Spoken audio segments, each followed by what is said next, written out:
کہتے ہیں کہ پرانے زمانے میں سستان نام کے ایک ملک پر بادشاہ ازہر حکومت کرتا تھا۔ بادشاہ کو عجیب و غریب جانور پالنے کا بہت شوق تھا۔ دنیا بھر سے لوگ انوکھے جانور لے کر آتے اور بادشاہ انہیں انعامات دیتا۔ ایک دن محل میں خبر آئی کہ ایک بوڑھی عورت ایک عجیب کتا لے کر آئی ہے۔ بادشاہ نے اسے دربار میں بلایا۔ اس عورت کا نام زانگ تھا اور اس کے ساتھ ایک عجیب شکل والا کتا تھا جس کا نام دمکو تھا۔ شروع میں بادشاہ کو وہ عام سا کتا لگا، لیکن پھر اچانک کتا انسانی زبان میں بولا، بادشاہ سلامت، یہ عورت سچ کہتی ہے۔ یہ سن کر پورا دربار حیران رہ گیا۔ بادشاہ بہت خوش ہوا اور بولا، مانگو، کیا انعام چاہتی ہو؟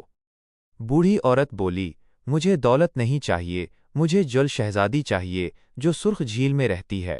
اس نے بتایا کہ جل شہزادی آدھی انسان اور آدھی مچھلی ہے اور پانی کی تمام مخلوق اس کے حکم میں ہے۔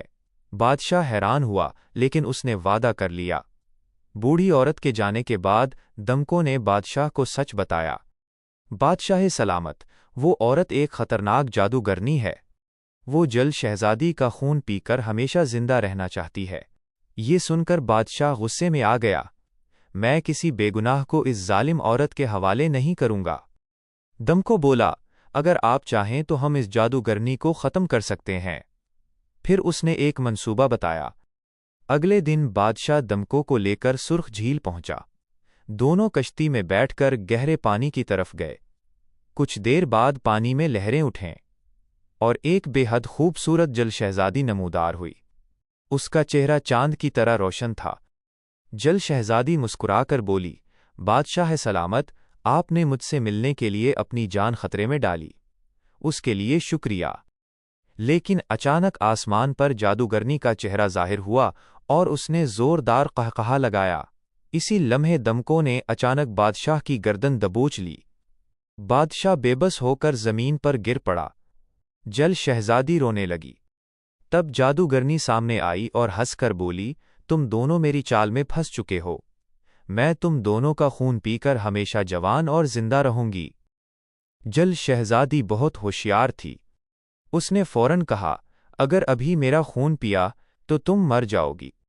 اس وقت میرے خون میں زہر ہے، 1 گھنٹے بعد ہی تم اسے پی سکتی ہو۔ جادوگرنی شک میں پڑ گئی اور سچ جاننے کے لیے وہاں سے چلی گئی۔ جیسے ہی وہ گئی، جل شہزادی فوراً جنگل کی طرف بھاگی۔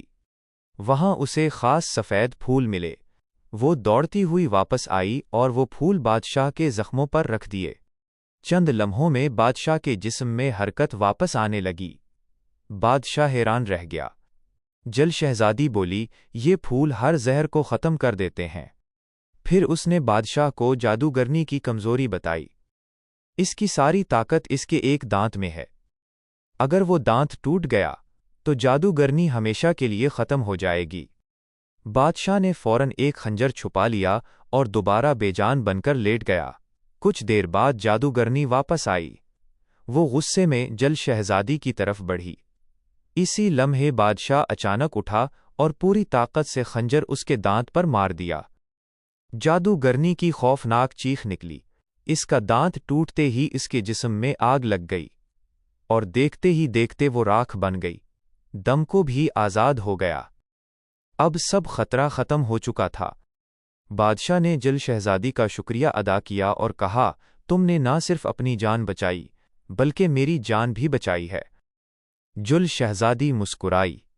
دونوں نے ایک دوسرے سے وعدہ کیا کہ وہ دوبارہ ملیں گے۔ اور یوں جل شہزادی کی عقل اور بہادری نے ایک ظالم جادوگرنی کا خاتمہ کر دیا۔